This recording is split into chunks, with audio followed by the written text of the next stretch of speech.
ঘড়ির কাঁটায় রাত 1:30। ঘন কালো মেঘলা আকাশ, থেকে থেকে বিকট শব্দে শুকনো বাজ পড়ছে। ওয়েদার ফোরকাস্ট অনুযায়ী ভারী তুফানের আগমন হতে চলেছে খুব শীঘ্রই। ইতোমধ্যে আকাশ জুড়ে যেন যুদ্ধের দামামা বেজে গিয়েছে। ঝড়ের তীব্রতা আগে থেকে অনুমান করে চট্টগ্রাম শহর জুড়ে কঠিন হুঁশিয়ারি জারি করা হয়েছে।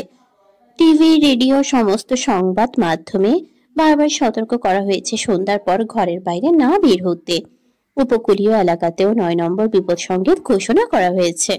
শুধু তাই নয়, নিকটস্থ আশ্রয় কেন্দ্রে অবস্থান করার জন্য অনুরোধ করা হচ্ছে বারবার। এহেন ভয়ানক বৈরী আবহাওয়াতে শুনশান নিস্তব্ধ পিচঢালা রাস্তার বুক চিরে সাই সাই গতিতে এগিয়ে চলেছে সফেদ রঙা একখানা গাড়ি। যিনি গাড়ি চালাচ্ছেন তার চোখে মুখে আতঙ্কের ছাপ স্পষ্ট। জানা অজানা ভয়ে মাথা বেয়ে দরদর করে ঘাম এসে জমা হলো চিবুকে। সঠিক গন্তব্যে পৌঁছাতে পারবে কিনা কে জানে। এদিকে পেছন থেকে ধেয়ে আসছে একটি মালবাহী ট্রাক। বারবার সাইড দেবার পরেও তার পিছেই ছুটছে। ভদ্রলোক জানেন কেন ওই ট্রাক তার পিছু নিয়েছে। পালানোর সকল পথ বুঝিয়া শ্রদ্ধ। গাড়ির ভেতরে ভদ্রলোকের সহধর্মিনী দুই হাতে পেট চেপে ধরে উচ্চস্বরে আর্তনাদ করে চলেছে সমানে। ভদ্রলোক বারবার ব্যাক সিটে নজর দিয়ে নিজের স্ত্রী আর 6 বছরের বাচ্চা মেয়েকে দেখে চলেছেন। ভাগ্য যেন আজ বড়ই নির্মম তার। ছোট মেয়েটা ঘুমের ঘোরে বারবার ঢলে পড়ে যাচ্ছে তার মায়ের উপর। স্ত্রী আর কন্যার এহেন অবস্থায় সায়েম রিয়াজি ফুপিয়ে কেঁদে উঠলেন। এরপর সহসাই নিজেকে সামলে স্ত্রীকে ডেকে উঠলেন। আর একটু সহ্য করুন না, কাছেই হসপিটাল রয়েছে, আমরা আর কিছুক্ষণের মধ্যেই পৌঁছে যাব। রুনা জানে তার স্বামী তাকে মিথ্যে সান্ত্বনা দিচ্ছে। কাছে কুলে কোথাও হসপিটাল নেই, আর তারা যে রাস্তা ধরে ছুটে চলেছে এখানে হসপিটাল পাওয়া স্বপ্নের ব্যাপার। চোখের জল ছেড়ে দিয়ে পেটটা আর একটু শক্ত করে চেপে ধরে অনাগত সন্তানের উদ্দেশ্যে রুনা গুঙ্গিয়ে বলে উঠল, তোকে বোধহয় পৃথিবীর আলো আর দেখাতে পারলাম না, আমাকে তুই মাফ করে দিস। এরপর ঘুমে ঢলে পড়া মেয়েকে বুকে জড়িয়ে দাঁতে দাঁত চেপে লেবার পেন সহ্য করার বৃথা চেষ্টা করলো রুনা। গাড়ি ছুটতে ছুটতে কংক্রিটের রাস্তা ছেড়ে কাঁচা মাটির রাস্তায় চলে এলো। সামনে বিশাল পাহাড়। রিয়াজি সাহেব বুঝলেন আর যাবার পথ নেই, তবুও হাল ছাড়লেন না। খুবই দক্ষ হাতে স্টিয়ারিং ঘুরিয়ে ছুটলেন অন্য রাস্তায়। ট্রাকের ড্রাইভার ক্রোর হেসে সেও ছুটল গাড়ির পেছন পেছন। গাড়ির ঝাঁকুনি আর পেটের তীব্র ব্যথায় এবার জ্ঞান হারানোর উপক্রম হলো রুনার। ছোট মেয়েটার তন্দ্রা বুঝিয়ে এবার ছুটে গেল। হর্নের বিকট শব্দ, গুড়ি গুড়ি বৃষ্টি, ভারী বাতাস আর বজ্রপাতের শব্দে ভয়ে কেঁদে উঠল মেয়েটি। মেয়েকে সামলানোর কোনো অবস্থাতেই রইলেন না রুনা। সায়েম রিয়াজি মেয়েকে ডেকে বলে উঠল, ভয় পেও না মা, আমরা অ্যাডভেঞ্চার্স এর এসেছি। ছোট বাচ্চা মেয়ে সেটাই মেনে নিজের কান্না থামালো, কিন্তু পাশেই তার মাকে কোকাতে দেখে কপাল কুঁচকে আদু বলিতে শোধালো, ভাই কি তোমাকে আবার লাথি দিয়েছে মাম্মা? মেয়ের কথার প্রতি উত্তর করলেন না রুনা। ছোট মেয়েটা এবার জানালা দিয়ে বাইরে নজর দিল। চারপাশ নিকট সাঁতারের ছাওয়া, সবকিছু কেমন যেন ভৌতিক। অ্যাডভেঞ্চারে কোনো উচ্ছ্বাস কাজ করলো না তার, উল্টো ভয়ে সিটিয়ে বলল, পাপা ভয় করছে। সায়েম রিয়াজি ভয়ার্ত চোখে লুকিং গ্লাসে একবার পিছনের গাড়িকে দেখে মেয়ের উদ্দেশ্যে সান্ত্বনার বাণী বলতে নিলেন, কিন্তু তার বলা হলো না। কেউ কিছু বুঝে উঠবার আগেই মালবাহী ট্রাক এসে পিষে দিল গাড়িটিকে। অমন দৈত্যাকার ট্রাকের কাছে ছোট এই প্রাইভেট কার নিতান্তই পিঁপড়ের সমান। ট্রাকের ধাক্কায় উল্টে গেল গাড়ি। কয়েকবার উল্টে পাল্টে একটা বৃহৎ করই গাছের সাথে আটকে রইল। রুনা আর কোনো আর্তনাদ করল না। হয়তো অনেক আগে সে বিদায় নিয়েছে পৃথিবীর মায়া ত্যাগ করে। ভাঙা কাছে সায়েম রিয়াজের চোখ মুখ কেটে বিভৎস্বরূপ ধারণ করল। কোথা থেকে যেন একটা ধারালো রড তার বুকে রেফর ওফর করে দিল। কানে বিকট শব্দ হয়ে স্তব্ধ হলো সবকিছু। বহু কষ্টে একবার পিছনে তাকালো সায়েম রিয়াজি। রুনার এক হাত এখনো তার মেয়ের বুক জড়িয়ে আছে। ছোট মেয়েটা আর নড়ছে না, হয়তো সেও দুনিয়া থেকে চলে গিয়েছে। এত আঘাত কি ওই বাচ্চাটা সইতে পারে? স্ত্রী আর মেয়ের করুণ হাল দেখে চোখ বেয়ে জল গড়িয়ে পড়ল সায়েম রিয়াজির। হাত দিয়ে বুকে বিঁধে থাকা রড খুলে স্ত্রী আর সন্তানকে একবার শেষ স্পর্শ করে দেখতে চাইলেন, কিন্তু শরীর নিস্তেজ হয়ে এলো, শক্তিতে কুলালো না। ট্রাকের ড্রাইভার হেলে দুলে হো হো শব্দে হাসতে হাসতে উল্টে থাকা গাড়ির কাছে এলো। এরপর হাঁটু ভাঁজ করে উকি দিল গাড়ির ভেতর। সবাই কেল্লা ফতে। এবার হাত তালি দিয়ে হেসে উঠল ড্রাইভার। তারপর রসিয়ে রসিয়ে বলে উঠল, কেমন অনুভব করছো ক্যাপ্টেন? বলেছিলাম বেশি বেরো না, শুনলে না। বেশি বাড়াবাড়ি করতে গিয়ে স্ত্রী সন্তান সহ বেঘরে প্রাণ হারালে আফসোস, বড্ড আফসোস। কথাগুলো বলে গগন কাঁপিয়ে হেসে উঠল ড্রাইভার। আকাশের অবস্থা আরো খানিক বৈরী হলো। ড্রাইভার আর কাল বিলম্ব না করে ট্রাক হাঁকিয়ে ছুটে চলল কোথাও। এদিকে সায়েম রিয়াজে বহু কষ্টে ডাকলেন। রূপ, মেয়ের সাড়া পাওয়া গেল না। এরপর স্ত্রীর নাম ধরে ডাকলেন। রুনা। সেখান থেকেও শব্দ এলো না। ধীরে ধীরে সবকিছু কেমন অন্ধকার হয়ে এলো। কানে শুধু ভারী বর্ষণার বাতাসের শো শো আওয়াজ এলো। কেমন কাল ঘুম এসে চেপে ধরল সায়েম রিয়াজিকে। চোখের সামনে ফকফকে বিশাল আকাশ। মৃদু হাসলেন সায়েম রিয়াজি। এরপর সবকিছু থেমে গেল। প্রকৃতির নিষ্ঠুর রূপ দেখার জন্য ঘর ছেড়ে বেরিয়ে এসেছে এক কিশোর। দেখার জন্য বললে ভুল হবে, আসলে পরিমাপ করতে এসেছে কার নির্দয়তা বেশি। তার নাকি তুফানের। বয়স 17, দোরগড়ায়। শরীরে বসন্তীর ছাপ স্পষ্ট। চেহারায় কোনো মাধুর্য নেই, কিন্তু বিশাল আকার শরীরের গঠনে জানান দিচ্ছে কোনো সুপুরুষই বটে। কিশোর বিশাল আকাশের পানে তাকিয়ে খালি পায়ে হেঁটে চলেছে পিছঢালা পথ ধরে। জীবন তাকে কোথা থেকে কোথায় এনেছে কিচ্ছুটির হিসাব মিলছে না। এমনটা হবার কথা ছিল না। রাজপ্রাসাদ থেকে স্থান হয়েছে রাস্তায়। জীবন ছিল রাজপুত্রের মতো। ভাগ্যের নির্মম পরিহাসে জীবন হয়েছে রাস্তার নেড়ি কুত্তার মতো। কিন্তু এসব নিয়ে কোনো আফসোস নেই তার। চোখে মুখের কাঠিন্যতা আর গম্ভীর ভাবমূর্তি জানান দেয় কিশোর তার লক্ষ্যে অটল। কিন্তু এইটুকুন বয়সে কিসের লক্ষ্য তার?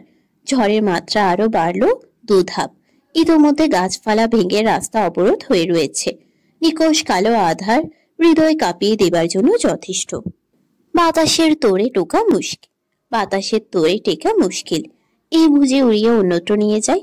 বজ্রপাতের কঠিন ঝলকে অদূরে নজর স্থির হলো কিশোরের। 1 পা 2 পা করে এগিয়ে এলো সে স্থানে। অ্যাক্সিডেন্ট হয়েছে এমন নির্মম ঘটনায় চেহারার ভাবভঙ্গির কোনো পরিবর্তন হলো না তার। পকেটে থাকা টর্চ জেলে ভিতরটা দেখে নিল। ভেতরে একজন মহিলা, একটা বাচ্চা আর একজন ড্রাইভার।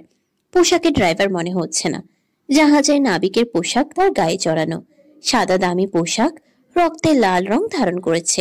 হয়তো তারা দম্পতি। নিজের মাধুর্যহীন কণ্ঠে ডাকলো কিশোর। বেঁচে আছেন কেউ? কোনো উত্তর এলো না। কিশোর তাচ্ছিল হাসলো। সব মানুষের কপালই তার মতো ফুটো, নইলে এমন বেঘরে কেউ প্রাণ হারায়? নিষ্ঠুরের মতো সে স্থান ত্যাগ করতে নিল কিশোর। এমন সময় ছোট বাচ্চার কান্নার আওয়াজ এলো। পায়ের গতি স্লথ হলো কিশোরের। পিছন ফিরে ব্রুকুচকে সামনে এগিয়ে গাড়ির ভেতরে টর্চের আলো ফেললো পুনরায়। ছোট বাচ্চাটি তার মায়ের পিঠের নিচে চাপা পড়ে আছে। এক হাত বাড়িয়ে মেয়েটির বাহু চেপে ধরে জোরে টান দিল। অসাবধানে কাঁচ ভাঙার ধারালো অংশে তার বাহু কেটে বলি হলো। কিন্তু কিশোর আওয়াজ শব্দ পর্যন্ত করলো না। সন্তর্পণে গাড়ির ভেতর থেকে বের করে আনলো মেয়েটিকে। মেয়েটি চোখ মেলে তাকাতে পারছে না। পুরো শরীর কেটে ছিঁড়ে একাকার। গায়ের সুতি ফ্রক ছুঁয়ে ছুঁয়ে রক্তের ধারা ঝরছে। মেয়েটিকে কিছু জিজ্ঞেস করবার আগেই গাড়ির ইঞ্জিন বক্সে নজর গেল তার। মুহূর্তেই শক্ত হাতে ছো মেরে মেয়েটিকে কোলে তুলে দৌড়ে একটা নির্দিষ্ট দূরত্বে এসে থামলো। এরপর পিছন ফিরে কিছু দেখার আগেই বিকট শব্দে চারপাশ আলোকিত হলো। ব্লাস্ট হলো গাড়িখানা। মেয়েটি ভয়ে অল্প আর্তনাদ করে কিশোরের গলা খামছে ধরে বুকে মুখ লুকালো। মেয়েটির এহেন কাণ্ডে বেশ মায়া হলো তার। এদিকে বৃষ্টিতে ভিজে হিমশীত রূপ ধারণ করেছে মেয়েটি। কিশোর 2 হাতে শক্ত করে জড়িয়ে দ্রুত পদে ফিরে এলো নিজের ঘরে। নিজের ঘর বললে ভুল হবে, অন্যের আস্তানা এটা। সেখানে তার নিজের একটা ছোট কক্ষ রয়েছে। তাতেই এনে শুয়ে দিল বাচ্চা মেয়েটিকে। এরপর ভেজা পোশাক পাল্টে নিজের একটা টি শার্ট পরিয়ে দিল। মেয়েটি অবচেতন। কিশোর তপ্ত শ্বাস ফেলে উঠে গেল। ফিরে এলো মিনিট 10 পর। হাতে অ্যান্টিসেপটিক আর ধোঁয়া ওঠা জল। ধীরে ধীরে সেই জলে সুতি নরম কাপড় ভিজিয়ে মেয়েটির হাত পা মুছে দিল। শরীরে বেশি চোট লাগেনি তার। মমতাময়ী মা বোধহয় নিজের সবটা নিয়ে মৃত্যুর আগ পর্যন্ত আগলে নিয়েছে তাকে। শুধু কপালের কাছে একটা কাটা দাগ পাওয়া গেল। ভাগ্য ভালো, কোনো কাজ বিধেনি তার শরীরে।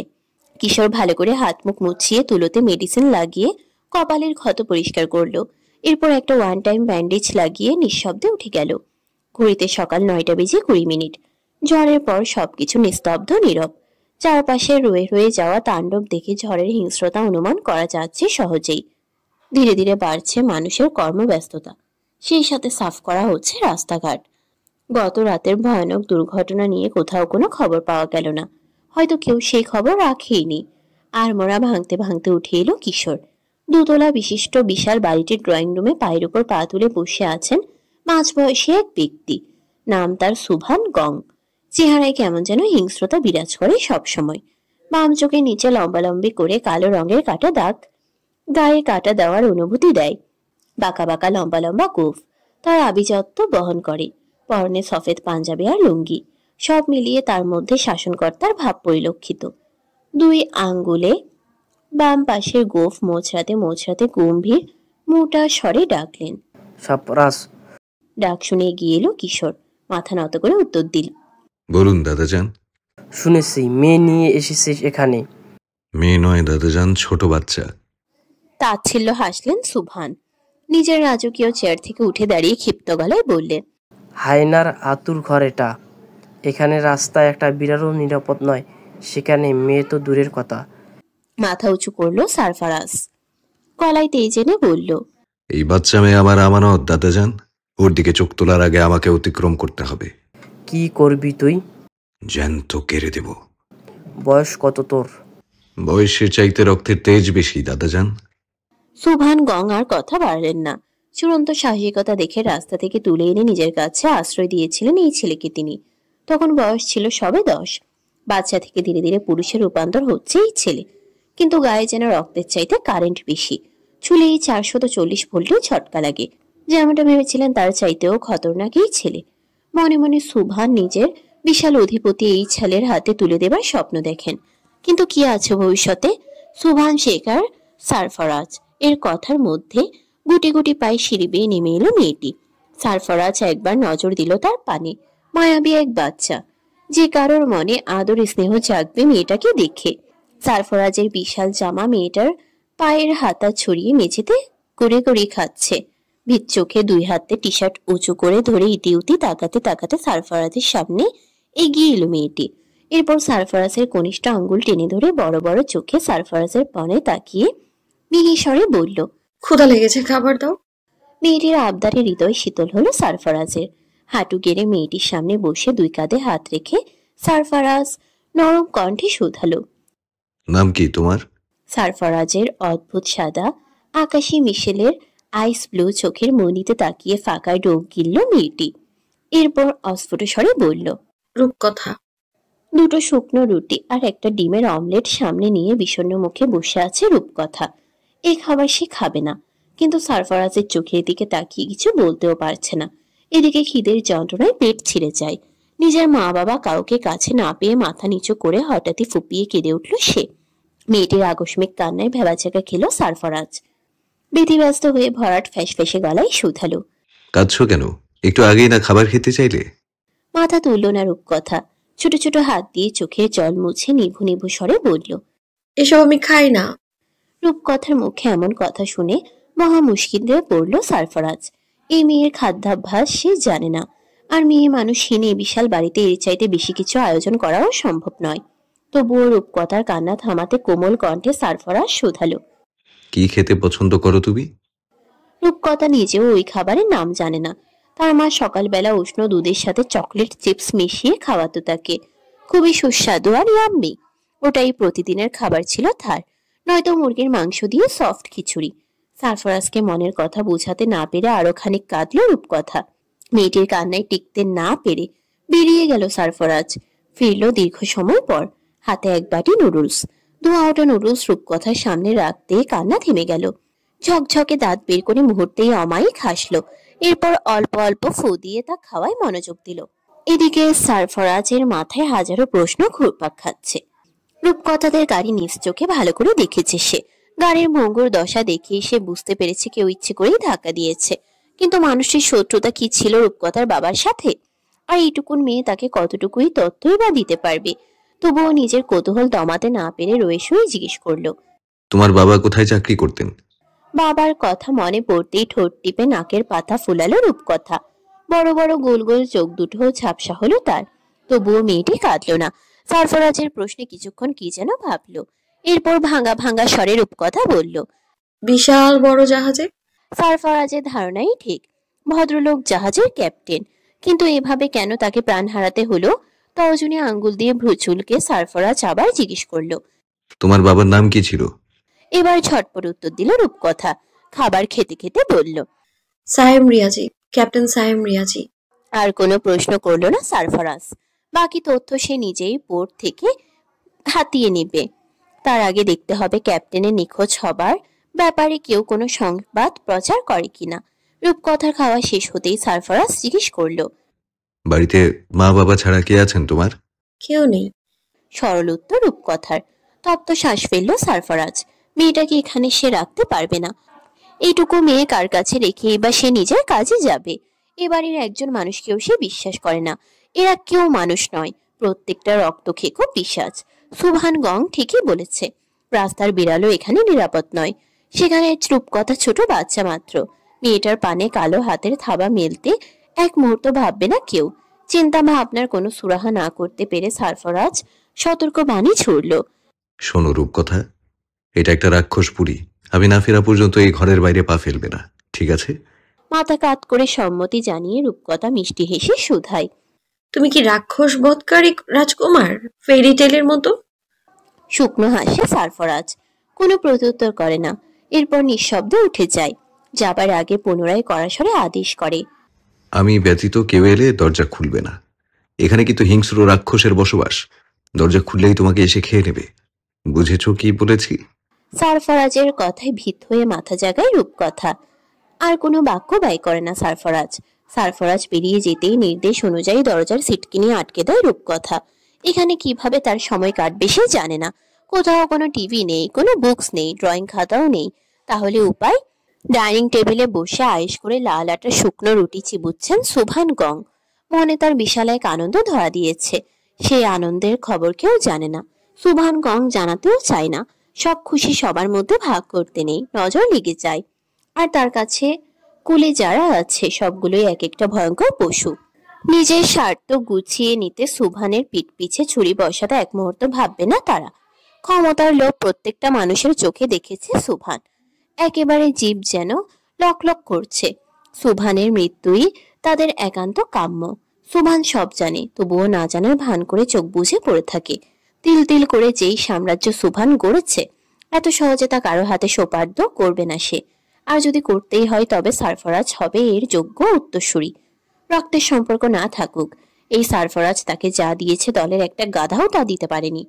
সুবহান গঙের কাছে সারফরাজ সোনার ডিমপাড়া হাঁস। যদি সারফরাজও কোনোদিন তার বিপক্ষে গিয়ে শত্রুতার রূপ নেয়, সুবহান বিনা ভাবনায় সারফরাজকে দুনিয়া ছাড়া করতে সময় নেবে না। সিঁড়ি বেয়ে কারণ আমার শব্দে সম্বিত ফিরে পেলেন সুবহান। মাথার ঝলমলে ঘাড় সম চুলগুলো ব্যাক ব্রাশ করতে করতে নেমে আসছে সারফরাজ। কি ফর্সা গায়ের বর্ণ, একদম চোখ ধাঁধিয়ে যায়। চেহারা একদম রাজা জমিদারের ছেলেদের মতো। উচ্চতা দেখিয়ে বোঝা যায় বাপ কত বড় জোয়ান ছিল। সুবহান যখন তাকে রাস্তায় পেয়েছিল পোশাক আশাক ছিল বড়লোক বাচ্চাদের মতো। চেহারায় ছিল আভিজাত্যের ছোঁয়া।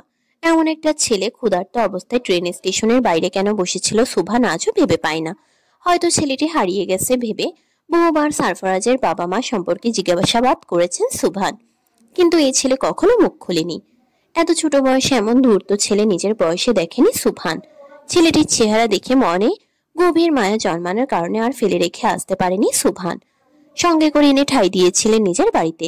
সামান্য একটা রুটির জন্য যেদিন সারফরাজ বাপের বয়সে এক লোকের গলা টিপে ধরেছিল, সেদিনই সুবহান বুঝে গিয়েছিলেন তিনি আগুনের গোলা তুলে এনেছেন বাড়িতে। সেদিন থেকেই নিজের অপরাধের অর্ধেক বোঝা সারফরাজের উপর অর্পণ করেছিলেন তিনি।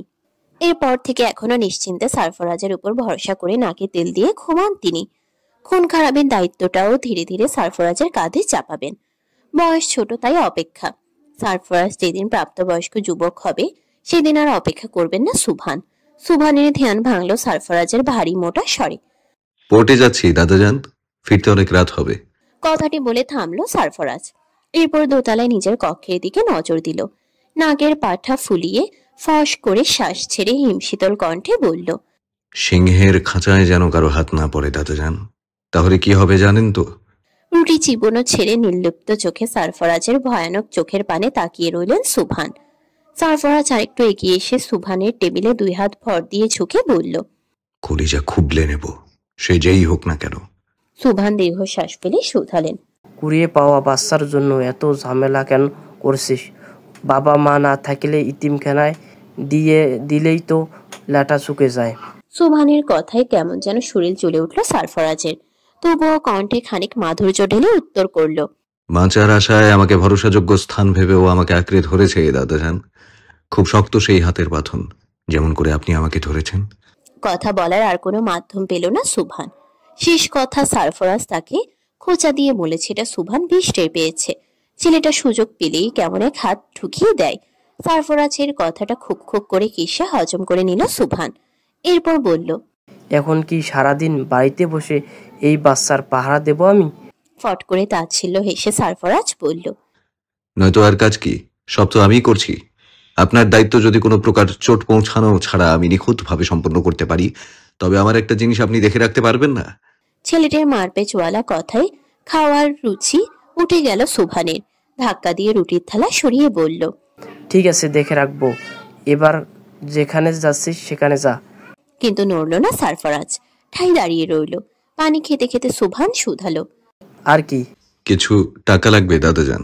কেন? বাচ্চাটা এসব খাবারে অভ্যস্ত নয়, বড়লোকের বাচ্চা। এসব শুকনো রুটি ওদের গলা দিয়ে নামে না। তুইও তো বড় লোক বাচ্চা ছিলি, তোর গলা দিয়ে কিভাবে নামছে? মেয়ে মানুষ বড্ড নাজুক দাদাজান।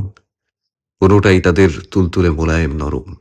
ওই শক্ত রুটি অমন নরম মুখে কিভাবে গলাৎকরণ করা যায়? কথা বাড়ালেন না সুবহান। পাঞ্জাবির পকেট হাতড়ে মানিব্যাগ বের করে 4টে 500 টাকার নোট এগিয়ে বললেন, নে ধর। এতে কিছুই হবে না দাদাজান। খাবার কিনতে কত টাকা লাগে? ওর পোশাক কেনাও জরুরি। আমার গেঞ্জি পরে সে বারবার পায়ে বেঁধে হুমড়ি খেয়ে পড়ছে। কপাল কুঁচকে ঠোঁট কামড়ে মনে মনে আপদ গালাগাল দিয়ে আরো কিছু নোট বের করে এগিয়ে দিলেন সুবহান। এরপর বললেন, আর দেরি করলেই আমার মাল খালাস না করেই জাহাজ চলে যাবে। তখন তুই বাচ্চার খাবার আর পোশাক ভালো করে কিনিস। খানিক মেপে হাসলো সারফরাজ। এরপর কলারে ঝাঁকাতে ঝাঁকাতে বলল, এই সরফরাজের মাল খালাস না করে জাহাজ সমুদ্রে গা ভাসাবে এমন বুকের পাটাওয়ালা নাবিক একটাও আছে নাকি? প্রত্যুত্তর করলেন না সুবহান। নিঃশব্দে টেবিল ছেড়ে উঠে গেলেন।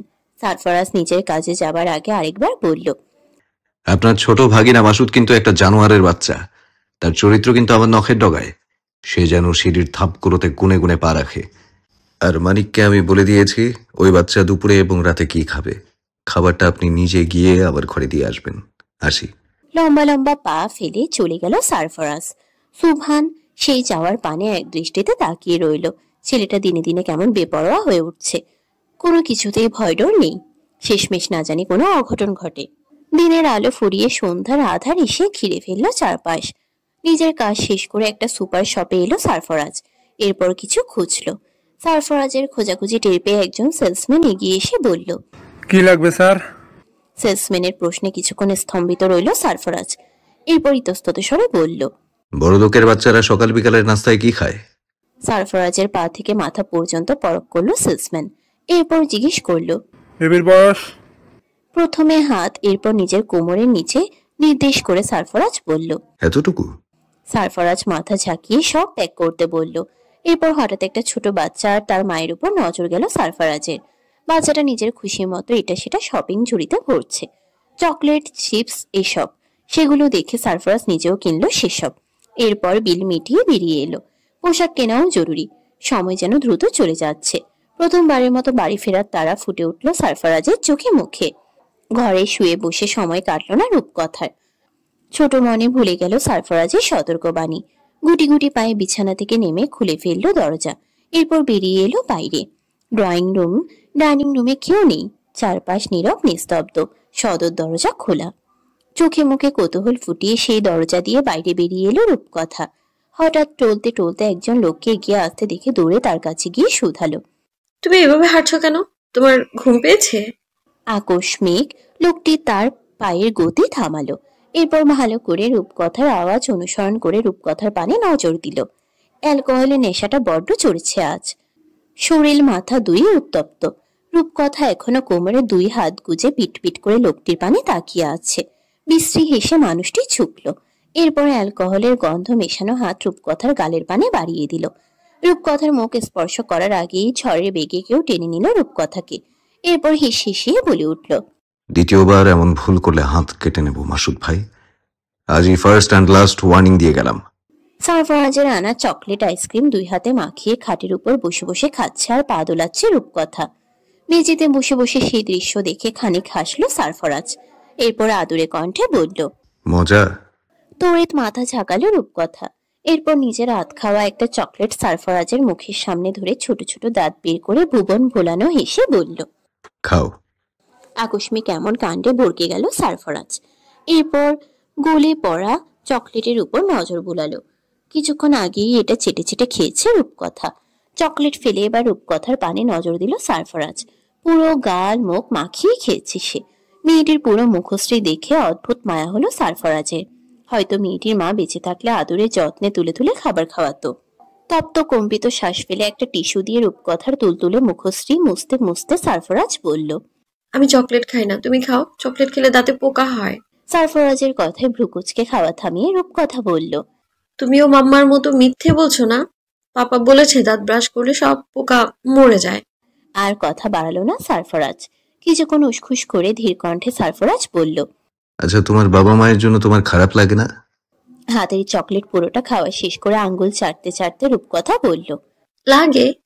তোমার মা বাবা কোথায় আছে তুমি জানো? মাথা ঝাঁকালো রূপকথা। সে জানে। সারফরাজ অধীর হয়ে শুধালো, কোথায় আছে?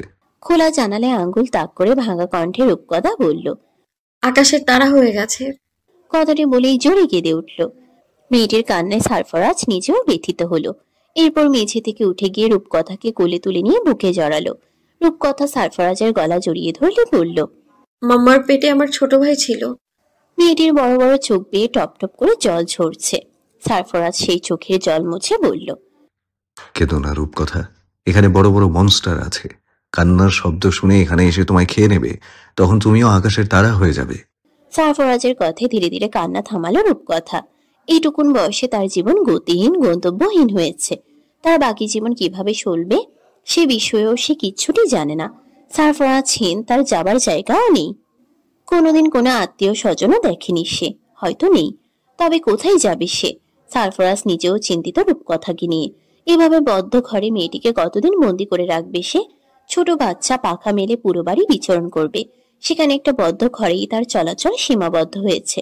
খারাপ উশৃঙ্খল ছেলেপেলে দিয়ে ভরা সুভান গঙের হাভেলি। প্রত্যেকটা মানুষ এখানে নির্দয় হৃদয়হীন। টাকা, ক্ষমতা আর শারীরিক সুখের কাছে এরা নিজেদের বিবেক বেছে দিয়েছে সস্তা মূল্যে। দিনের বেলা চুরি, ছিনতাই, খুন আর রাতের বেলায় মাতাল হয়ে পুরো হাভেলি জুড়ে চিৎকার চেঁচামেচি করে ঘুরে বেড়ায়। এখানে এমন নিকৃষ্ট কিছু পুরুষ আছে যারা নষ্টা মেয়ে মানুষ নিয়ে ঘরের ভেতর অপকর্মে লিপ্ত হয়। এমন একটা পাপের সাম্রাজ্যে এমন ছোট নিষ্পাপ রাজকুমারী অবহেলায় ফেলে রাখতে পারে না সারফরাজ। কিন্তু মেয়েটিকে কার কাছে রাখবে সে? সারফরাজের ভাবনার মাঝে রূপকথা ডেকে উঠল, আমার ঘুম পেয়েছে। নিজের ছোট সিঙ্গেল বিছানা ঝেড়ে চড়ে সারফরাজ বালিশ পেতে বলল, ঘুমাও। এভাবে ঘুমাই না। তো কিভাবে ঘুমাও? গান গাও।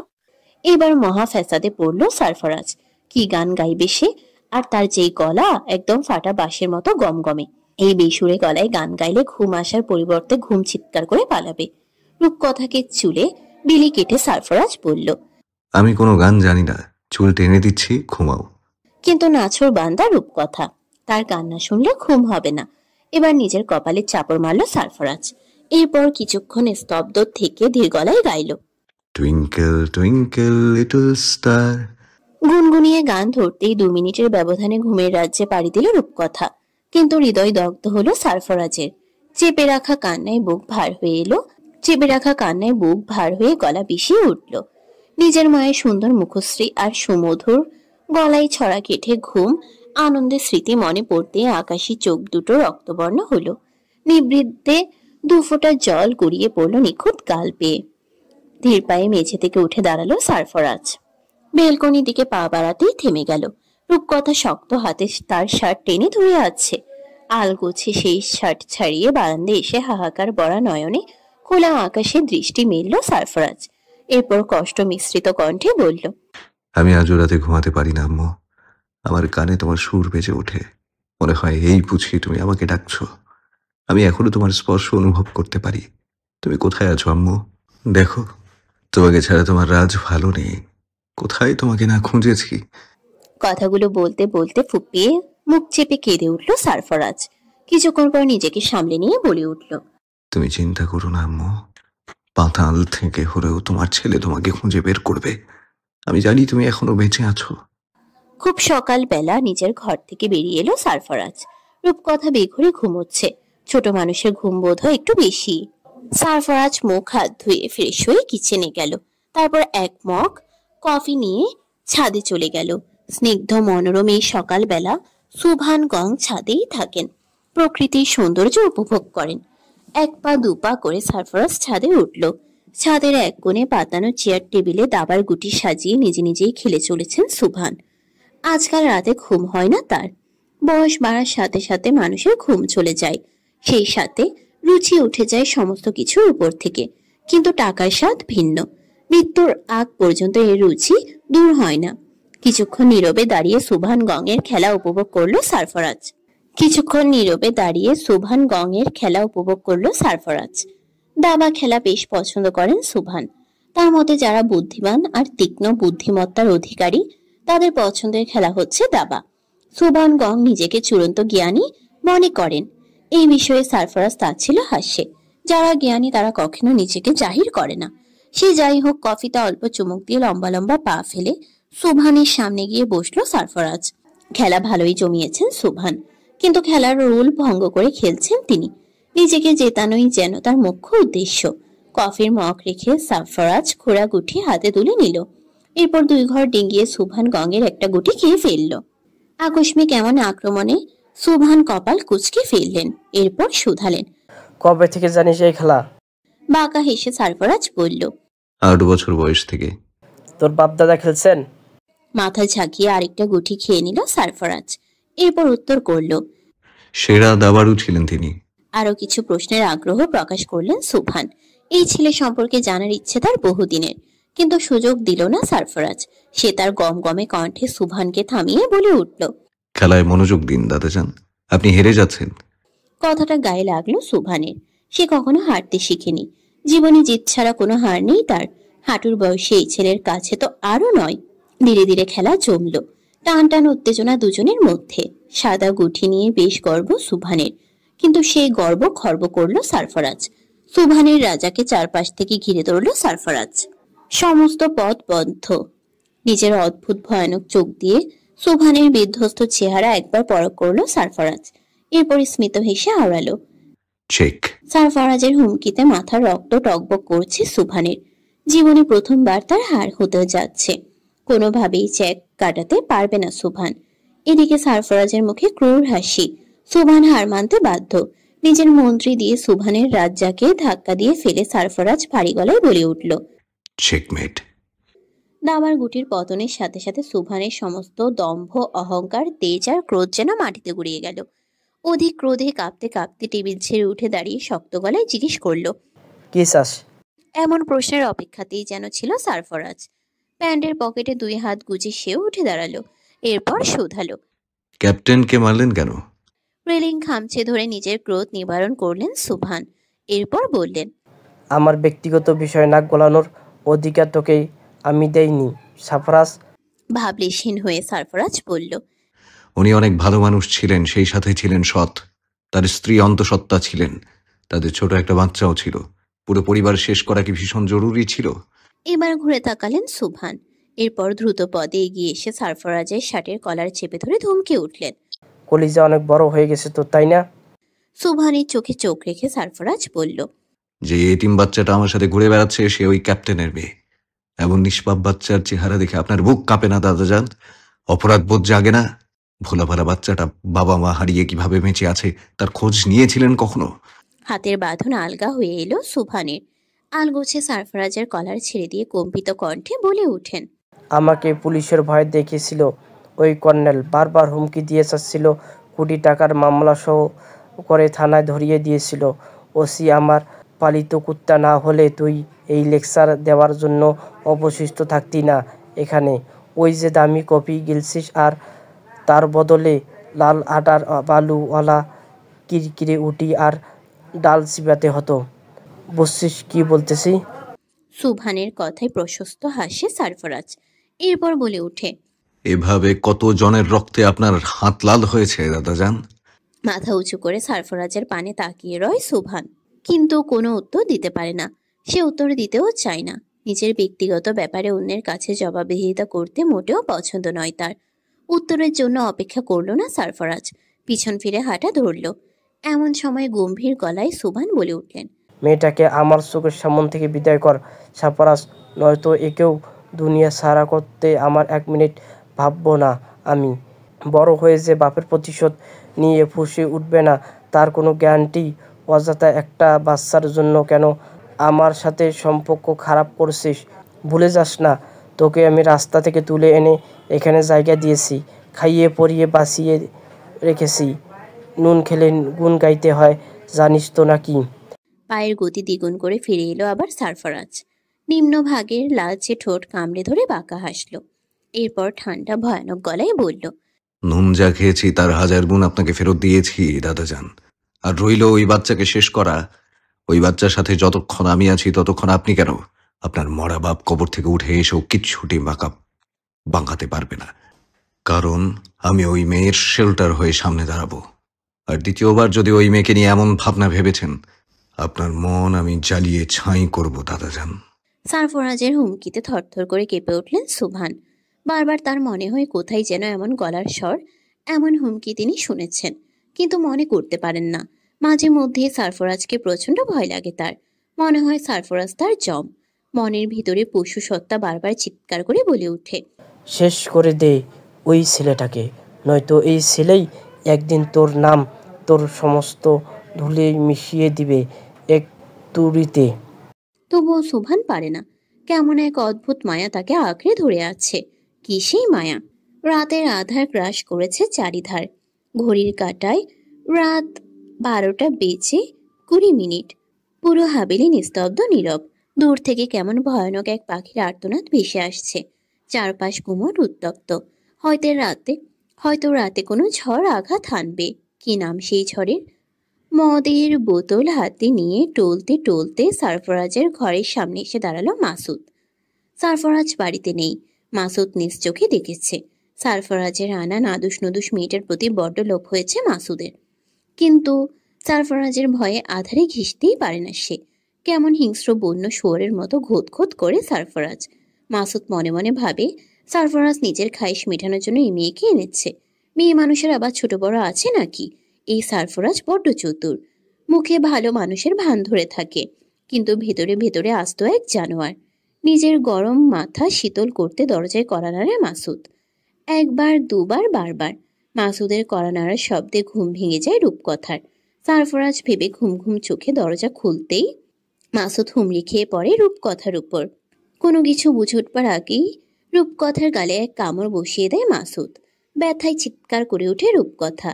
ঝটপট এক হাতে রূপকথার মুখ চেপে ধরে নিজের কাপড় খুলতে তৎপর হয় মাসুদ, কিন্তু তার আগেই কেউ বলিষ্ঠ হাতে মাসুদের গলা চেপে ধরে। শ্বাসরোধ হয়ে সমস্ত তেজ যেন নিমিষেই গায়েব হলো মাসুদের।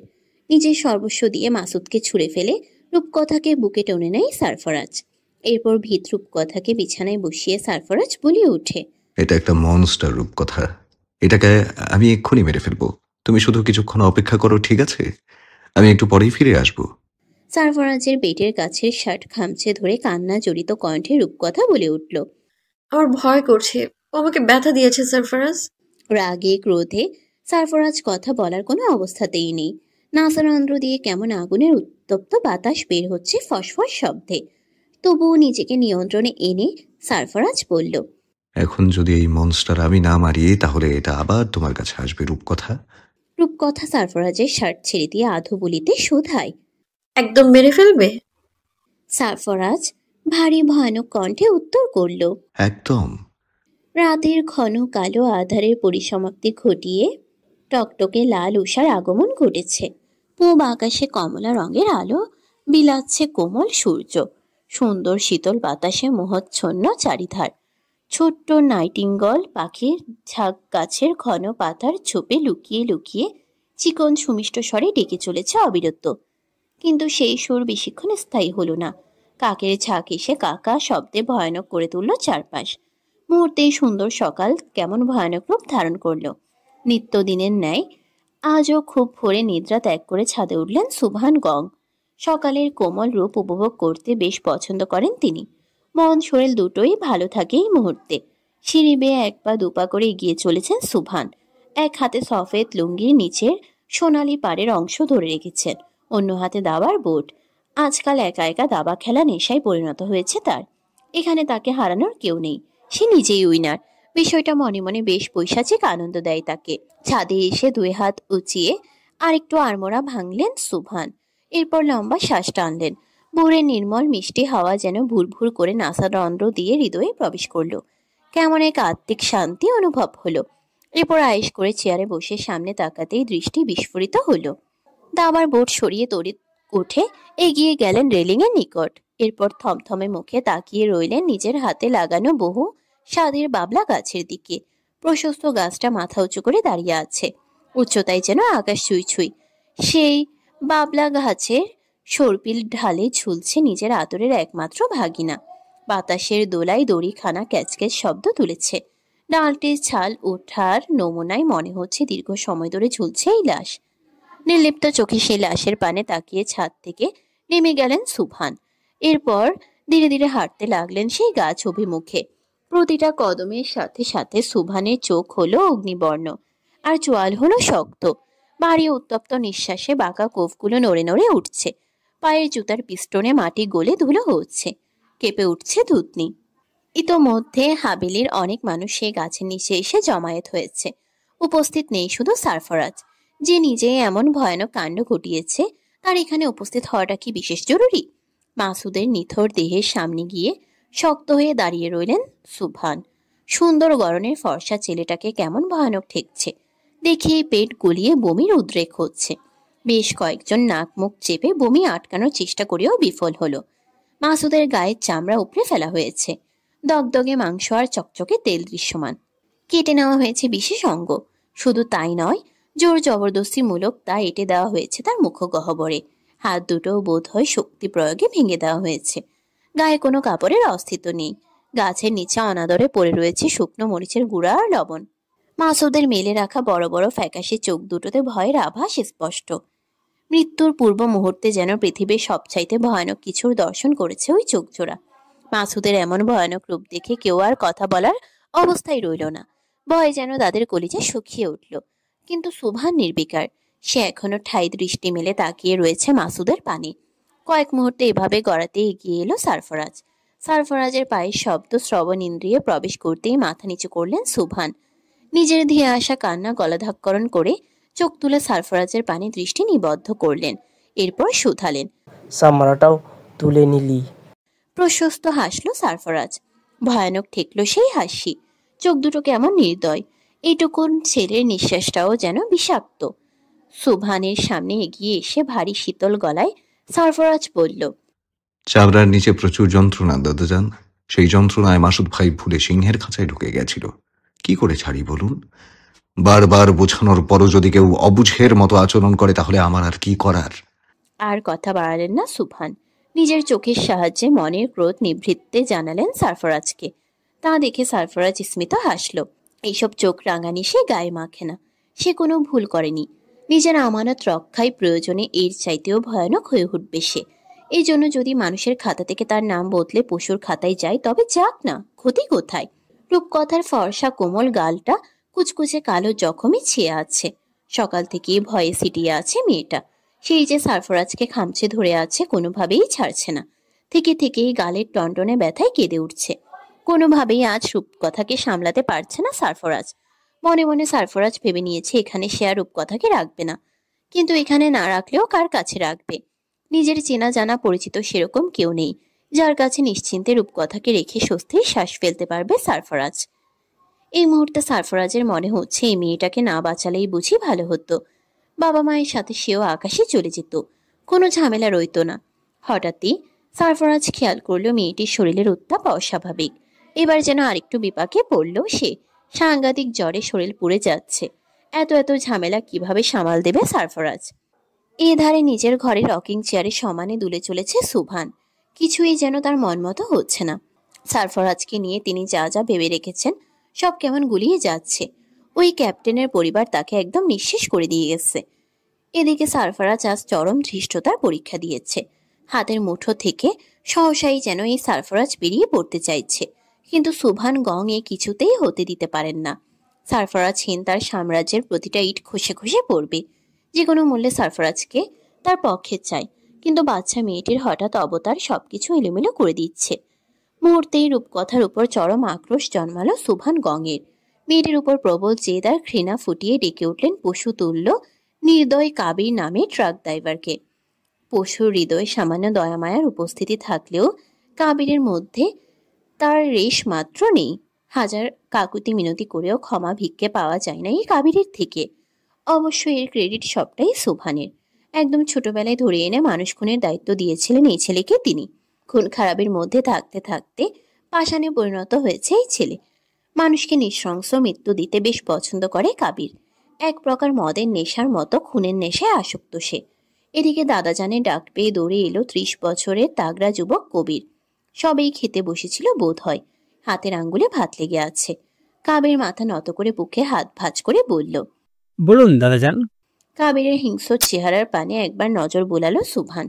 এরপর তেজি কণ্ঠে ঠোঁট চেপে চেপে ক্রোধ সংবরণ করতে না পেরে আদেশ করলেন, ওই বাচ্চাটাকে কেটে টুকরো টুকরো করে কর্ণফুলী নদীতে ফেলে দিয়ে আয়, এবং সেটা আজ রাতেই। সুভানের কথা শুনে কেঁপে উঠল কাবির। মাথা সামান্য উঁচু করে ভয়ার্ত কণ্ঠে বলল, কিন্তু দাদাজান, সারফরাজ। কাবিরকে কথা শেষ করতে দিলেন না সুভান। তার আগেই গলায় খানিক কাঠিন্য ঢেলে বললেন, নিজের চেলাপালা দিয়ে ওকে শক্ত করে ধরে রাখবি। ওই বাচ্চা ওর রক্তের কেউ নয়। আবেগে গা ভাসিয়ে এমন বাহাদুরি দেখাচ্ছে। বাচ্চা মরে গেলে দেখবি আবার স্বাভাবিক হয়ে আবার গোলাম হয়ে রয়েছে। আর তাও যদি না পারিস তাহলে ওকে সহ শেষ করে দে। কাবির যেন ভুল শুনল। সুভান গং সারফরাজকে শেষ করে দিতে বলেছে এটা তার বিশ্বাস হলো না। এই হাবেলিতে 100 জনের উপর ছেলেপেলে আছে। তাদের মধ্যে সবার চাইতে সারফরাজকেই সুভান সমীহ করে বেশি। শুধু কি তাই, নিজের নাতির মতো করেই মানুষ করেছেন এই সারফরাজকে। হাবেলিতে কেউ সুভান গং এর চোখের দিকে তাকিয়ে কথা বলতে পারে না, অথচ সারফরাজ নিজের অধিকার আদায় করে নেয় চোখে চোখ রেখে। সারফরাজ ইচ্ছে পোষণ করা মাত্রই সুভান তাকে বিশেষ সুবিধা সহ লেখাপড়ার সুযোগও দিয়েছেন। এই হাবেলিতে একমাত্র সারফরাজে কলেজের গণ্ডিতে পা রাখতে পেরেছে, অথচ সারফরাজের থেকে কম বয়সী ছেলে এখানে লেখাপড়া ফেলে চুরি ছিনতাইয়ে মশগুল হয়ে আছে। সুভান গং তার খবরও রাখেন না। আজকে সে আদরে সারফরাজকে শেষ করার হুকুম সুভান গং নিজে দিচ্ছে। কথাটা যেন স্বপ্নের মতো ঠেকলো কাবিরের কাছে। কিন্তু কথাখানা তার মনে ধরল। সারফরাজ তার 2 চোখের শত্রু। মোটেও সহ্য হয় না এই ছেলেকে তার। এতদিন বাদে যেহেতু এমন সুবর্ণ সুযোগ এসেছে, কাবির কিছুতেই তা হাতছাড়া করবে না।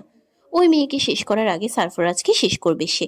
তারপর পিষে মারবে ওই ছোট বাচ্চাকে। মনে নানাবিধ ভাবনা ভেবে কাবির প্রত্যুত্তর করল। কথাটা ভেবে বলছেন তো দাদাজান? চেয়ারে হেলান দিয়ে চোখ বুঝে কপাল কুঁচকালেন সুভান। এরপর রয়ে শুয়ে গম্ভীর গলায় বললেন, এক কথা বারবার বলতে পছন্দ করি না আমি। নিজের সত্ত্বে আদব দিয়ে যেন মাথায় তুলেছি, তেমনি মাথা থেকে পায়ে সময় নেব না। তুই তোর কাজে যা, বাকিটা আমি দেখে নেব। কাবির সম্মতি জানিয়ে প্রস্থান করতে নিলেই সুভান ধীর গলায় সতর্ক বাণী ছুড়ল, বড় রামদাদা ভালো করে ধার দিয়ে নিস। একবার ফুঁসে গেলে কিন্তু তোর মৃত্যু অনিবার্য। সুভানের কথায় ফিক করে হেসে দিল কাবির। খুবই বিশ্রী ভয়ানক সেই হাসি। কিছুক্ষণ হেসে সে হাসি থামিয়ে কাবির বলল, এ হাতের নির্দয়তা। জীবনে প্রথম খুন কবে করেছিলাম জানেন তো? সুভান উৎসুক হয়ে কাবিরের মাধুর্যহীন চেহারার পানে তাকিয়ে রইল। শুকিয়ে ওঠা আঙ্গুলের ভাত চাটতে চাটতে কাবির বলল, 7 বছর বয়সে দাদাজান। মানুষের অপরাধ ছিল নগণ্য, কিন্তু আমার কোধ ছিল অসামান্য। মৃত্যুর আগে এমন বাপের বয়সী মানুষটা বড় বড় চোখ করে আমাকে দেখছিল। তার জন্য বিশ্বাস করতে কষ্ট হচ্ছিল এমন হাতুর বয়সের ছেলে তাকে নরক যন্ত্রণার তুল্য মৃত্যু দিচ্ছে। মৃত্যুর আগে আমাকে অভিশাপ দিয়ে বলেছিল রাস্তার কুকুরের মতো মরণ হবে আমার। ওই অভিশাপ আমি ঘন্টাবো দাদাজান। এই কাবির কারো হাতে নিজেকে শেষ হতে দেখতে পারে না। দরকার পড়লে নিজের জান নিজেই কোরবান করে দেবো দাদাজান, তবু অন্যের হাতে নিজের জীবন কিছুতে তুলে দেব না আমি। কথাগুলো বলতে বলতে কাবিরের চোখ জ্বলে উঠল। সুভান দেখলেন ভয়ানক চোখ জোড়াতে কেমন অদ্ভুত দ্যুতি। রাক্ষসের মতো চোখ দুটো দেখলেই কলিজা কেঁপে ওঠে। সেই চকচকে চোখের পানে তাকিয়ে শোভান মনে মনে ভাবলেন, তোকেও আমি নরক যন্ত্রণা দিয়ে মিটতে দেব শুয়োর। সাফওয়াস এর মৃত্যুর পর তুই যে আমার জম হয়ে ফিরে আসবি তা আমি ভালোই জানি। মাসুদের লাশ দাফন হলো দুপুরের পরপর। কোনো ইমাম এলো না সেই লাশ দাফনে। এলো না বললে ভুল হবে, আনা হয়নি। শেষ গোসলটাও সেভাবে দেয়া হলো না। কোনো মতে গাছ থেকে নামিয়ে সাদা থানে ভরে মাটি চাপা দেয়া হলো। সুবান গঙের হাবেলিতে আজ কোনো রান্নাবান্না হলো না। রূপকথার জন্য বাইরে থেকে খাবার কিনে এনে খাইয়ে দিল সারফরাজ। জ্বরের মাত্রা ব্যাপক। মেয়েটি সেরকম কিছুই খেলো না। চোখ বুঝে ঘাড় ছেড়ে দিয়ে সারফরাজের গলা জড়িয়ে কাঁধে মাথা দিয়ে রাখলো। মেয়েটির এহেন অসহায় অবস্থায় মন ভার হলো সারফরাজের। সন্ধ্যার আগ মুহূর্তে আকাশ জুড়ে বিদ্যুতের খেলা চলল। সেই সাথে এলোমেলো দমকা হাওয়া। বিদ্যুতের ঝিলিক বিকট শব্দের উৎপত্তি করছে থেকে থেকে। মাগরিবের আজানের পরপর ঘুমের ঘোরে ঢলে পড়ল রূপকথা। সারফরাজ তাকে বিছানায় শুয়ে একটা কাঁথা গায়ে দিয়ে খাটের কাজ ঘেঁষে মেঝেতে বসে রইল। বাহিরে অঝোর বৃষ্টি ঝরছে। বৃষ্টির দমকে মনে হচ্ছে রাতভর ঝরবে। সারাদিন সুভানকে দেখা যায়নি। হয়তো ভাগ্নের মৃত্যু শোক পালন করছে একাকী। বজ্রপাতের কাছে টিকতে না পেরে ইলেকট্রিসিটি বিদায় নিল। সারফরাজ একাকী অন্ধকার ঘরে নিশ্চিন্তায় ডুব দিল। মাসুদের প্রতি সুভানের ভালোবাসা ছিল অতুলনীয়। ভাগ্নের মৃত্যু যে এমনি এমনি সুভান মানবে না তা সারফরাজ জানে। সুভান অবশ্যই তাকে পাল্টা আঘাত করবে, কিন্তু আঘাতটা কি? সারফরাজের ভাবনার ব্যাঘাত ঘটল দরজায় কড়া নাড়ার শব্দে। সজাগ কানে বিছানার নিচ থেকে নিঃশব্দে ভারী এক রড নিয়ে কোমরের পেছনে লুকালো সারফরাজ। এরপর লম্বা লম্বা পা ফেলে দরজা খুলে চৌখাটে হাতের ভর দিয়ে দাঁড়ালো। সামনে সারফরাজের বিশ্বস্ত সিদ্দিক দাঁড়ানো। তার চোখে মুখে ভয়। সিদ্দিকের মুখের ভয় কৃত্রিম নাকি সত্যি যাচাই করলো না সারফরাজ। সিদ্দিকের চোখে চোখ রেখে মাথা ঝাঁকিয়ে শুধালো। কি চাই? সিদ্দিক কিছুক্ষণ আমতামতা করে বলল, দাদা তোরে দাবা খেলার লাইগা ডাকে। সিদ্দিকের কথায় কপাল কুচকালো সারফরাজ। এরপর ঘরে ঢুকে তালা চাবি এনে রূপকথার ঘর আটকে দিয়ে সিদ্দিককে শুধালো। উনি কোথায়? সিদ্দিক বাইরের বড় উঠান নির্দেশ করে বলল। ওইখানে। সারফরাজের কাছে কেমন খটকা লাগলো। এমন ঝড় বৃষ্টিতে সুভান তাকে দাবা খেলার জন্য বাইরে কেন ডাকবে? হয়তো ভাগ্নের মৃত্যুতে উন্মাদ হয়ে উঠেছে এই জন্য। সিদ্দিকের পিছু পিছু হাঁটতে লাগলো সারফরাজ। কিন্তু পা দুটো কেমন অসাড় লাগছে। শরীরও শক্তিহীন। সদর দরজা দিয়ে বের হতেই কাবির অমায়িক হেসে সারফরাজের সামনে দাঁড়ালো। সেই হাসিতে নজর বুলাতেই চোখ টিপল কাবির। মুহূর্তেই 10-12 জন ছেলে এসে ঘিরে ফেললো সারফরাজকে। কোনো কিছু বুঝে উঠবার আগেই টেনে হিঁচড়ে নিয়ে গেল বাইরের বাবলা গাছের নিকট। ছোটার জন্য ছটফট করলো সারফরাজ, কিন্তু কাবির ক্রূর হাসলো। হাতে থাকা রামদা নিয়ে গাল চুলকাতে চুলকাতে বলল, চিতাবাঘের থাবা থেকে কখনো শিকারি পালাতে দেখেছিস তুই? সারফরাজ বুঝলো কঠিন ষড়যন্ত্রে ফেসে গিয়েছে সে। আর একটু সতর্ক হওয়া উচিত ছিল তার। নিজের ভয়ানক পরিণতিতে ক্রোধের চোয়াল শক্ত হলো সারফরাজের। রক্তবর্ণ ভয়ানক চক্ষু নিয়ে সিদ্দিকের পানে একবার তাকালো সারফরাজ। সিদ্দিক মুহূর্তেই দৃষ্টি নামিয়ে নিল। কাবির আর সময় অপচয় করতে চাইল না। দাবার চালের মতো সারফরাজ কখন কি খেলা দেখাবে কে জানে। তাই ছেলেদের কঠিন স্বরে হুঁশিয়ারি করলো, শালাকে আর শক্ত করে চেপে ধর, ওর গরম রক্তে গোসল করবো আমি। কথাটি বলেই কাবির দাও উছালো। সারফরাজের চোখে মুখে মৃত্যুর ভয় দেখা গেল না। বিদ্যুতের আলোর তরঙ্গে তার ভয়ানক চোখজোড়া আরো অদ্ভুত ভয়ানক দেখালো। কাবির এমন রূপে তাচ্ছিল্য হেসে বলল, মকের চাওয়াল মরম দেখা ডর লাগে না তোর? সারফরাজ নির্লিপ্ত তাকিয়ে কাবিরের উচ্ছ্বাস দেখল। কাবির পুনরায় দাঁত গেলিয়ে নাটকীয় স্বরে বলে উঠল, তোকে আজ বড় নিরুপায় লাগছে রে। আমার বেশ মায়া হচ্ছে তোর জন্য। তোকে আমি 2 মিনিট সময় দেবো দৌড়ে পালানোর। যদি বাঁচতে পারিস তবে তুই ইউনার। তুই বাঁচলে আমি নিজে আমার জান তুলে দেবো তোর হাতে। আর যদি আমরা ধরা পড়িস তাহলে তোর মুন্ডু থাকবে আমার পায়ের নিচে। রাজি? কাবিরের প্রশ্নে মাথা ঝাঁকালো সারফরাজ। তা দেখে কাবির হাততালি দিয়ে বলে উঠল, তার আগে একটু খাতির করবো তোকে। কথাটি বলে পাশের এক ছেলের থেকে একটা হকি নিয়ে সারফরাজের পায়ে এলোপাথারি আঘাত করলো। কাবিরের আঘাতে সামান্য আউজ পর্যন্ত করলো না সারফরাজ। এটা দেখে আরো ক্ষিপ্ত হলো কাবির। যতক্ষণ সারফরাজ মাটিতে হাঁটু মুড়ে না বসলো ততক্ষণ পেটালো। ব্যথা সইতে না পেরে কাদা মাটিতে নুয়ে পড়লো সারফরাজ। এবার কাবিরের ঠোঁটে হাসি ফুটলো। সে তার ছেলেদের উদ্দেশ্যে গলা উঁচু করে বলল, ওরা ছেড়ে দে, মরার আগে একটু লুকোচুপি খেলবো ওর সাথে, বুঝলি? কাবিরের নির্দেশে সারফরাজের হাত ছেড়ে দিল ছেলেগুলো। হাত ছাড়া পেতেই ধীরে ধীরে উঠে দাঁড়ালো সারফরাজ। এরপর খুঁড়িয়ে খুঁড়িয়ে দৌড়াতে লাগলো। এটা দেখে হো হো করে হেসে উঠল কাবির। কিন্তু কাবিরের দৃষ্টিসীমা থেকে না পালিয়ে মুহূর্তেই ধেয়ে আসলো সারফরাজ। পায়ের আঘাত ভুলে পিঠের পেছন থেকে লুকিয়ে রাখা রড বের করে ঝাঁপিয়ে পড়ল সকলের উপর। সারফরাজের আকস্মিক আক্রমণে দিশেহারা হলো সবাই। তারা পাল্টা আক্রমণ করতে চাইল, কিন্তু ধূর্ত সারফরাজের সাথে পেরে উঠল না। মুহূর্তেই সারফরাজের শরীর জুড়ে যেন অসুরের শক্তি ভর করল। সারফরাজের হাতের মার খেয়ে চিৎকার করে উঠল ছেলেগুলো। বৃষ্টির ঝুমঝুম ধারা উপেক্ষা করে সেই চিৎকার হাবেলির ভেতর পৌঁছালো না। ধারালো রডের বাড়ি কার কোথায় গিয়ে লাগলো সারফরাজ তা খেয়াল করলো না। কাবির দ্বিগুণ হিংস্র হয়ে দাঁত মুখ খিচে দা নিয়ে দৌড়ে এলো, কিন্তু সারফরাজের সামনে টিকতে পারল না। দায়ের পোঁচ লেগে সারফরাজের হাতের তালু হা হয়ে গেল। কোনো ভ্রুক্ষেপ করল না সারফরাজ। এক ঝটকায় সেই দা কাবিরের থেকে টেনে নিয়ে কোনো কিছু বাছবিচার না করে কোপ বসালো কাবিরের ধরে। ধারালো দায়ের কোপে ধর থেকে নিমিষেই খসে পড়ল মাথা। ধীরে ধীরে নিজের জ্ঞান খুইয়ে ফেলল সারফরাজ। মাথায় যেন খুনের নেশা চাপল। কবিরের চাইতে হাজার গুণ নির্দয় হয়ে প্রত্যেকটা ছেলেকে কুপিয়ে আঘাচার মতো মাটিতে ফেলে দিল সারফরাজ। এতগুলো মানুষের রক্ত সুভান গঙের হাবিলির উঠোন রাঙিয়ে তুলল। চারপাশ আরেকবার নজর বুলিয়ে অদূরে দাঁড়ানো ভিত সিদ্দিককে নজরে পড়ল। ক্লান্ত শরীরে দায়ে ভর দিয়ে এলোমেলো পায়ে সিদ্দিকের সামনে এসে দাঁড়ালো সারফরাজ। ঠান্ডা গলায় শুধালো, এত বড় প্রতারণা কিভাবে করলি সিদ্দিক? ভয়ে হাওমাও করে কেঁদে ফেলল সিদ্দিক। হুড়মুড়িয়ে সারফরাজের পায়ে পড়ে ঢুকরে কেঁদে বলে উঠল, মাফ কইরা দে বন্ধু, ভুল কইরা ফেলাইছি। সিদ্দিকের কথায় হো হো করে উন্মাদের ন্যায় হাসলো সারফরাজ। এরপর বলল, তোর বেইমানিতে কতগুলো মানুষের প্রাণ গেল দেখ। তোকে মাফ করলে আমার যে ঘোর পাপ হবে সিদ্দিক, তার চেয়ে ভালো তুই মৃত্যুর জন্য তৈরি হ।